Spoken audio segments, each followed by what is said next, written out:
What's up, Internet? This is Joel DeWitt with Super GG Radio. This week we have a bonus session where myself and Kelly DeWitt spoke with Professor Andrew C. Miller, the Director of Sports Communication and Media Graduate Program, and Dr. Josh Shuart, Director of Sports Management of Sacred Heart University in Fairfield, Connecticut. They're embarking on a fascinating journey by introducing a minor in esports for the respective programs. If you want to position yourself for a career in a booming sector of the video game industry, you'll want to take a listen. I approached you guys because I found it fascinating hearing that a university was starting a minor in esports. I guess before we get into the nitty-gritty of that, are either of you gamers? Yes and no. What decade are we talking about? No, actually, not competitive gamers. I mean, I have an Xbox. I do play some, but not competitively. Sure. But I spend most of my youth playing Atari and then Sega Genesis and Nintendo and all that. Maybe you could give us a little more detail about Sacred Heart University as a whole for people who may not be familiar with it. So Sacred Heart is the second largest Catholic university in the Northeast behind Boston College. We have, I think, a very strong program in both sport management, which is in the College of Business, and sports communication, which is in arts and sciences. And we decided when we started to put this together that we should do it as a cross-disciplinary basis so that both sides are represented, and that's how the curriculum was developed. Okay. And just to add on to that, we do really feel like we have really strong programs in and around the sports industry, and that's because of the faculty and the facilities. We have some brand new buildings, but also our geographic location is great. We're located right between ESPN's world headquarters, NBC Sports world headquarters, and a short train ride to New York City, which is filled with a lot of other sports media companies.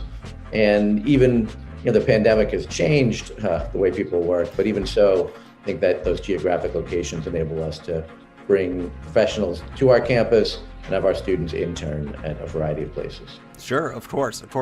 Have you guys seen esports becoming more prominently featured in places like ESPN or other competitive sports outlets? Well, when the pandemic first hit, it was the only game in town.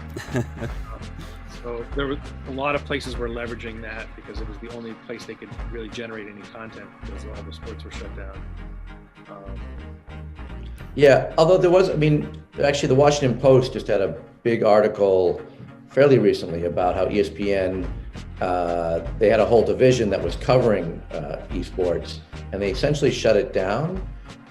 It seemed like not that because esports was going away or anything, but I think some of the bigger companies are still struggling with what to do with it. Sure. So they're putting some, we started off with this, conversation that is sort of generational, and I think, connecting to that younger generation in the right way has been a bit of a challenge for some of those bigger, sort of more established networks. Yeah, absolutely. I find it interesting that this is becoming a burgeoning competitive market, but the uniqueness of something like this, as opposed to football or baseball, is that the competition field is owned by private companies that have their support and then choose when to change things on the fly or remove support. How does that affect your guys' curriculum and approach to teaching people about esports? Well, I love to see the fact that the lines are blurred. You're absolutely right in what you said, but take the example of the Pro Bowl in the NFL this year that got preempted by COVID, and they selected all the players and then played it on the Madden platform. Yeah. So you do see that blurring of lines, which is awesome for all of us involved. Sure. It puts esports on the platform, and it also keeps us in business as well. Yeah, I think in terms of us teaching it's kind of exciting because it is a rapidly changing landscape, or the playing fields are changing. Where there are some established games like League of Legends that's sort of operating, it's in its own space, and which was tremendously popular and kind of is centered around the game itself. But there are also leagues like the NBA 2K League, which on the one hand is its own league, but also is very closely attached to the NBA proper. A lot of the teams are based, are connected to the actual NBA team. So it's very different, when you look from sport to sport, but that's actually, in terms of teaching it, some of the fun part that you can sort of get your students to sort of teach. It's actually exciting in some ways, given how in flux everything is, and it keeps you on your toes. But what kind of challenges did you experience outside of the obvious, like just having to attend these events? Well, I'll start, and then Andrew can pick up. But I think we from the get-go put together a 1-year plan where we outlined what we wanted to accomplish in the first year. And one of the first things that we sketched out was we knew we wanted to connect with industry very tightly for that exact reason. So we immediately started an esports speaker series in the fall of this past year, and we hosted 6 speakers, and we were using it to engage our students, but we were also using it to learn as much as we possibly could and to connect with these people. Yeah, I mean, in terms of the challenges, I think one of the challenges is still sort of thinking through how does it fit at university. So we did some research on that, and for us, it totally makes sense. As Josh already mentioned, we have this sort of interdisciplinary between our sort of sport management and sports communication area, but there's also other sort of obvious areas like game design. There's even in health sciences, and some of the schools that we looked at have sort of put it out there that they're trying to bring together all those different areas. I think some of them have found that challenging. There have been some schools that maybe I won't mention their names specifically, that said they were going to bring. They had like 5 different areas that were going to be together with this exciting new program, and the new program never happened. I think because that was a challenge. So I think working, even though Josh and I have a long, really productive working relationship, it mostly involves going to Ireland and hanging out in pubs, but it also and doing other things. But it is a challenge sometimes to get your schools to sort of work together and figure out how you're going to then move things forward. Yeah, as you can imagine, the more parts you put together, the harder it is to pull it off, and the more you feel like you're repeating or going through things. But it's also incredibly rewarding. Like when things are actually starting to happen, it's really incredibly satisfying. I can imagine, yeah. I just a question from more of an educational, I guess, standpoint. So this is esports. Now, I was told what this was, but it could be explained a little bit more to me, because I would like to know exactly, because this curriculum looks very interesting, but it's very new to me. So what is this curriculum exactly? How does it work? Well, I'll just jump in to begin with and say that, your questions are the ones that we started with. In fact, in our foundation course, we start talking about, what's the difference between sports and games? And then, in fact, okay, now what are esports? And reading through this, and it's still a young area, but reading through some of the people that have sort of written, articles about what they think esports is, and it isn't necessarily fully, there's a complete agreement. But asking our students to think through that. And then there's that question, is esports truly a sport, right? Because one of the things that usually defines sport is that a part of athletic activity. Sure. And then, and so that part actually is, but that's actually fun to get your students to think through those things. So we start there. Well, we felt we were not trying to attack all those areas of study all at once. We focused on our strengths, and we have courses from the business side in sport marketing and sport venue and event management. We have courses in sport media, in broadcast and live events. And then we have specific courses. We had a foundations intro course that Andrew was talking about. And then we topped it all off with a capstone course that pulls it all together. Students actually work on an event. And, we honed in on what right now are the highest revenue areas, sponsorship, media rights. There are those other areas, and someday we'll get to them. But we went where we think we have a foothold of strength at the university and within our own programs. And we were very clear that we're not developing professional gamers. Sure. We're not training them. We're training them for jobs in the industry, and particularly in business and in media. Right. Those are important areas that are probably overlooked by people who are big gamers looking for a career, right? Honestly, I mean, we do know, and there's just a larger and larger number of students, coming to school that are. Look, we just went through a pandemic year where people were largely at home, and a lot of people were sitting at home gaming. Right.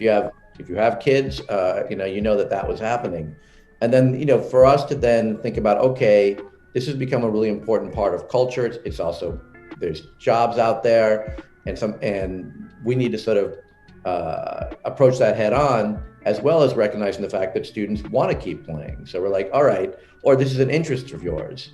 The same way, this is, by the way, similar again, when we have lots of students that enter our traditional programs, if you will, that we've been playing sports all their lives. They know they're not going to be professional athletes, but they want to work in that industry. I think the same thing is you're seeing develop in esports, where, okay, they're playing, and this is something that really excites them. How can they make this part of their career? And we're sort of working through developing a program that's going to support them in that. Speaking of the career side of things, my experience at university was that they have services that sort of act as a pipeline from the classroom to the professional field.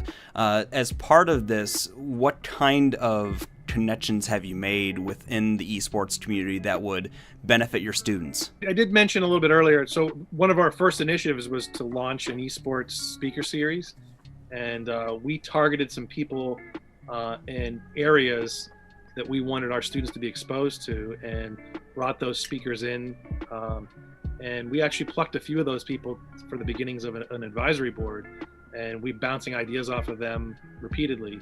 What do you think of this? What are we doing right? What are we doing wrong? Curriculum ideas. And ultimately, those are also going to be people that we can tap for internships and or full-time jobs, or at least pointing us in the right direction. And just to add to that, and Josh, you can help me with this. We really did try and bring in speakers from a breadth of areas. So we have,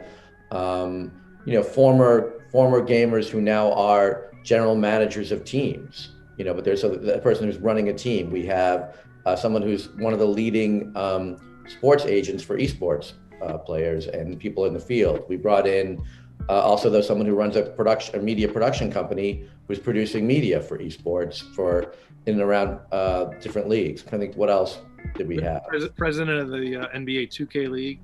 Right. Oh yeah, of course. And we had someone that was in the development side as well. So we were trying to expose the students to both the things that we were talking about in class, and also the things that maybe we weren't going to get to in class, but we knew the speaker was going to be able to touch on those. It's just a really exciting field.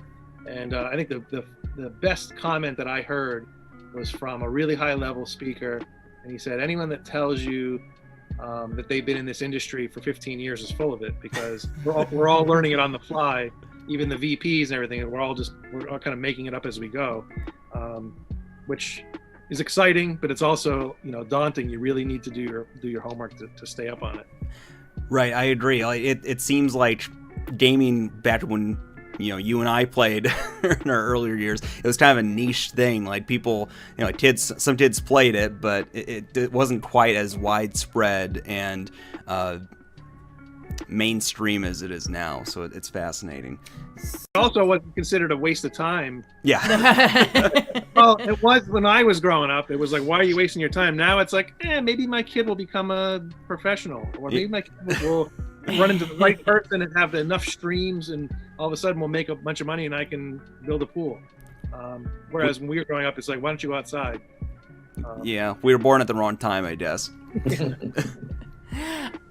Since this is a minor, what can you major in? What can you tie it in with, as far as it's a minor? What specifically would you have to major in to be to have this minor? Well, we built it purposely to piggyback off of our two existing majors in sports communication and sport management, but also it's easily, you could fit it in as a computer science major. That seems to make a lot of sense. I think any of the business majors, a lot of the communication majors, but it's open, it's structured so that anyone could take it. You could be an English major and still take it at the minor level. I know you guys are just starting out this program, but has there been conversations about where else you might start bleeding in gaming-related curriculum at, whether it's like journalism or some other college within your university? Well, I mean, I think so. We already, even as we were launching the minor, there already was talk about a major, and actually Josh and I were sort of said, well, why don't let's start here, and we think we want to build this out, and if we do a major, we are looking at, and it's not, we have plans for it already, and it involves like different tracks. So you could have a track in communications, have a track in sport management. I think we're looking very likely we would add a track in the computer science and gaming area. Sure. We do have a good program in that. So that kind of expansion would already happen. I think the other thing we should just point out before we, just because we haven't touched on it yet, is we've always imagined this really working in concert with our existing gaming team. So, I think you can find most universities these days have some sort of esports gaming team. Sometimes it's at a varsity level where they're recruiting people and there's scholarships. We have a club team, so we don't have scholarships, but that team is competing in the same leagues as other varsity teams, and so we're trying to bring those things together. I think to make it, it's really about a larger esports program and experience that's a combination of the minor and perhaps gaming, and that it's the whole thing working together. I like that because from my view, it seems like the competitors of esports, it's kind of like football. Like you only get to a certain age before you start aging out of being in these series. So it seems like a neat way to be able to connect that enthusiasm and experience and then parlay that into a career. And it opens it up. I mean, like Andrew said, we're trying to meld everything together. So at some point, Sacred Heart will be a destination for someone who's interested in esports, whether it's on the competitive side, whether it's academically, they're interested in getting into the industry somehow, they can come and learn about it, or a combination of the two, or just as a passing interest. So we want to be able to, at some point, be on the map where I'm sort of interested in this, and Sacred Heart pops up as a place that you can do that. We're really excited, actually. So we developed this minor, and then we're trying to think of how we can sort of really launch the program this year. And so we are going to have the first ever Connecticut Collegiate Esports Tournament. So like a state tournament for esports. It's called the Esports Showcase. It's happening over the weekend of April 16th, 17th, and 18th. I hope I have that right. It'll be the first ever, but we're planning to make this an annual event. So this year it's virtual because it's just, of pandemic concerns. We're hoping to be on our campus next year in one of our labs. And then the year following, we are building a brand new hockey arena. And we're trying to make this idea of this showcase. One of the reasons we called it that is we're hoping it to be an esports competition, but along with that, there's going to be maybe exhibitions and, places for vendors to come or other sorts of activities. So even if it's a collegiate tournament, we might be bringing in high school students to sort of see, to kind of partake in different kinds of things. And I think, and all of that is going to be produced by students, largely, our graduate and undergraduate students. So it becomes experiential learning to put on the event. Yeah, so we have students in that capstone course that are helping with the organization. We have a couple interns working with that, and we have a graduate assistant, and we actually have a tournament director, all geared towards pulling that off. We have commitments from 8 universities in the state of Connecticut for this first go round. So we're pretty excited. My students are primarily I have high school students, and they are very very into esports and things like that, being on their Chromebooks and wanting to do things virtually. Do you see this this particular program attracting more high school students as potential incoming students? Do you see this sort of picking up the pace for the program?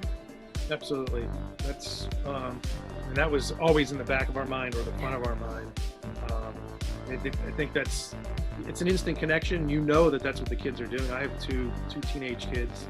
I mean, we went over our the first time I ever heard about an internet limit on Comcast was when I realized that kids are gaming nonstop. Yes. And they said, "Oh, you're over your limit." I'm like, "It's only the 9th of the month. I have 21 more days." But everyone's on Zoom. Everyone's gaming. Everyone's doing, they're homeschooling. It was just like ridiculous. But yeah, I mean, absolutely, this is huge on the high school level, and it's a way to engage kids in educational things that they might not naturally go towards. Design and coding and some of these other areas that you said, do you want to learn how to do computer coding? They'd say absolutely not. Hey, do you want to learn how Minecraft works? And all of a sudden, hey, we're interested. So I think it's a gateway into areas that probably the doors were closed before that are now wide open and of high interest. And a lot of these are really high-paying jobs down the road. That's why we're interested in it, because I think, we know that the money's in the sponsorship and the media side of things. So why not focus on that? Why not train people towards that? Why not attract people, towards that? Whether if they become a professional gamer along the way, that's cool. But if not, at least we did our part.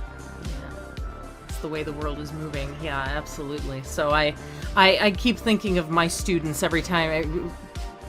Since you've been mentioning this, and since I've been listening, I've been thinking of my students and how they would absolutely love to do something like this. And I find this incredibly interesting and very intriguing myself. We could probably accept a few of those students if you'd like to say. Illinois to Connecticut's a bit of a drive, but I'm sure someone would be happy to come and visit and get a sense of this. If you don't want to virtual world, Joel, it's a virtual world. That is absolutely true. COVID taught us that for sure. But what part of Illinois are you guys from? I don't think we know that. So we are from a town called Moline, Illinois. It is on the border of Illinois and Iowa. NPR Illinois is based out of Springfield, who we're affiliated with. And my co-hosts are out of Chicago. So we do live in this virtual world already. And are used to it, so it wasn't too bad of a transition for us. But we are definitely always interested in getting a better idea of what academia is doing and how they approach gaming. So it's an interesting cross-section for us to be able to speak with you about and talk about.